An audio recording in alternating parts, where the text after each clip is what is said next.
علیکم ورحمۃ اللہ وبرکاتہ۔ بسم اللہ الرحمن الرحیم، والصلاة والسلام علی سیدنا و مولانا محمد وعلی آلہ وصحبہ اجمعین، اما بعد۔ شعبان کا مہینہ چل رہا ہے اور رمضان کی آمد ہے۔ اللہ کے محبوب صلی اللہ تعالی علیہ وسلم رجب جو پچھلا مہینہ گزرا ہے اسی سے ہی رمضان کے لیے ذہن سازی شروع فرما دیتے تھے اور یہ دعا مانگتے تھے، اللہم بارک لنا فی رجب و شعبان وبلغنا رمضان، اور ایک روایت میں بارک لنا فی رمضان بھی ہے کہ اللہ ہمارے رجب اور شعبان میں برکت عطا فرما اور ہمیں رمضان کا مہینہ نصیب فرما اور ہمارے لیے اس کو بابرکت فرما۔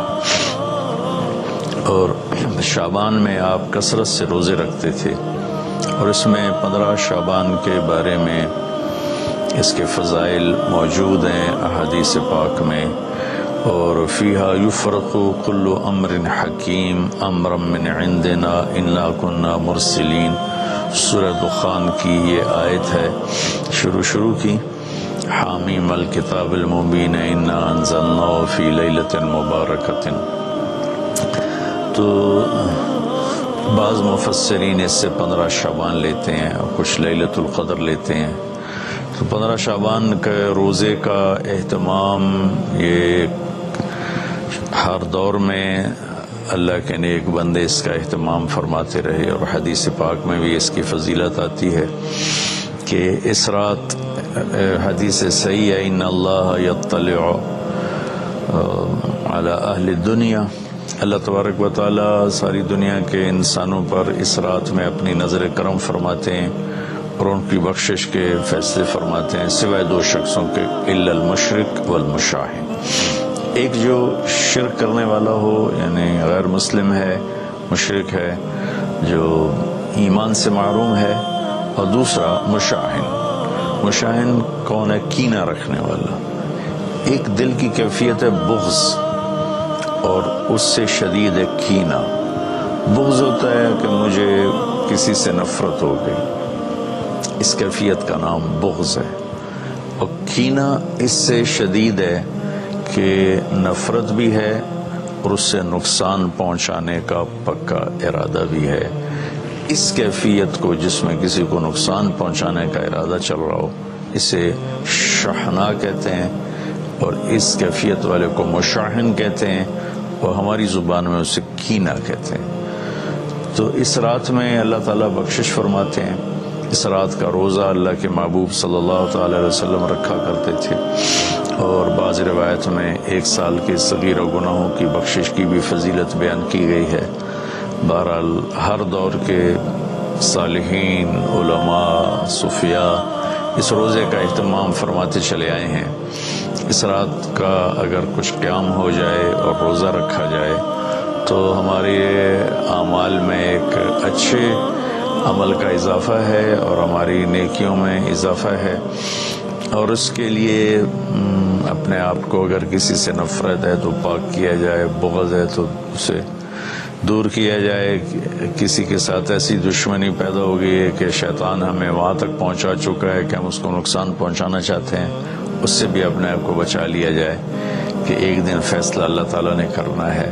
اس دن حقوق العباد کی عدالت بہت سخت ہوگی، حقوق اللہ کی عدالت میں وہ سختی نہیں ہوگی جو حقوق العباد کی عدالت میں شدت اور سختی ہوگی۔ لہذا کسی پر ظلم کر کے نہ مریں، کسی کا حق لے کر نہ مریں۔ ہمارے اوپر ظلم ہو یا ہمارا حق مارا جائے تو اس کا تو ہمیں بہت بڑا عوض اللہ اپنے خزانوں سے دے گے، لیکن ہم نے کسی پر ظلم کیا، ہم نے کسی کا حق مارا، برائی کے بدلے میں ایسی برائی کی کہ اپنی نیکیوں کو برباد کر دیا، تو بہت بڑے نقصان کا سامنا کرنا پڑے گا، اور وہ نقصان ابدی ہوگا۔ دنیا کے نقصان وقتی ہوتے ہیں، تھوڑی دیر کے لیے ہوتے ہیں۔ تو اس رات کے لیے کچھ جاگنے کا بھی اہتمام ہو جائے، روزہ بھی رکھ لیا جائے، اگر رمضان آ رہا ہے اس کے لیے دعا مانگی جائے، اللہ تعالی ہمارے رمضان میں برکت عطا فرمائے اور ہمیں اس کی اس کے استقبال کی اللہ تعالی ہمیں توفیق نصیب فرمائے۔ اپنے دل کو صاف رکھنا میرے نبی کی بہت بڑی سنت ہے۔ آپ نے حضرت انس سے فرمایا، بیٹا اپنے دل کو سب سے صاف رکھا کر، ان قدرت ان تصبح وتمسی ولیس فی قلبک غش لأحد، پوری دنیا میں بسنے والے انسانوں سے اپنے دل کو صاف رکھ۔ پھر آپ نے فرمایا بنی وذالک من سنت، آپ نے فرمایا میرے بیٹے یہ میری بہت بڑی سنتوں میں سے ایک سنت ہے۔ ومن احب سنتی فقد احبنی ومن احبنی کان معی فی الجنہ، جو میری اس سنت سے پیار کرے گا مجھ سے پیار کرے گا، اور جو مجھ سے پیار کرے گا وہ جنت میں میرا ساتھی ہوگا۔ تو ہم اپنے دل کو سب سے صاف کریں، ساری دنیا کے انسانوں سے اپنے دل کو صاف رکھیں، تو اللہ تعالی ہمارے ساتھ بہت آسانی اور نرمی کا معاملہ فرمائیں گے، اور بہت ہی سہولت کا معاملہ ہو جائے گا۔ اللہ کو پسند ہے اس دل کو صاف رکھنا، لوگوں کے حسد سے، بغض سے، نفرت سے، کینہ سے، عداوت سے، حقارت سے۔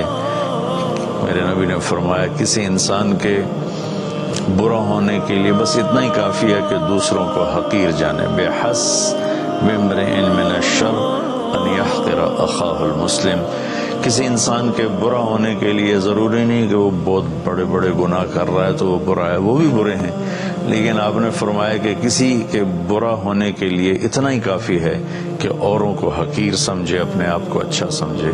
اور یہ جو لوگ تھوڑا سا شریعت کے پابند ہیں، نیکی پر چل رہے ہیں، گناہوں سے بچ رہے ہیں، اور شیطان کے داؤ میں نہیں آئے، گناہوں سے پرہیز ہے، ان کو شیطان اس طرف سے مار دیتا ہے کہ وہ انہیں اپنی نیکی کے تکبر میں پھنسا دیتا ہے، اور اوروں کی حقارت اور کمی اس کا شکار کر دیتا ہے۔ اس میں بہت بڑا طبقہ پھنسا ہوا ہے، پھنسے چلے جا رہے ہیں۔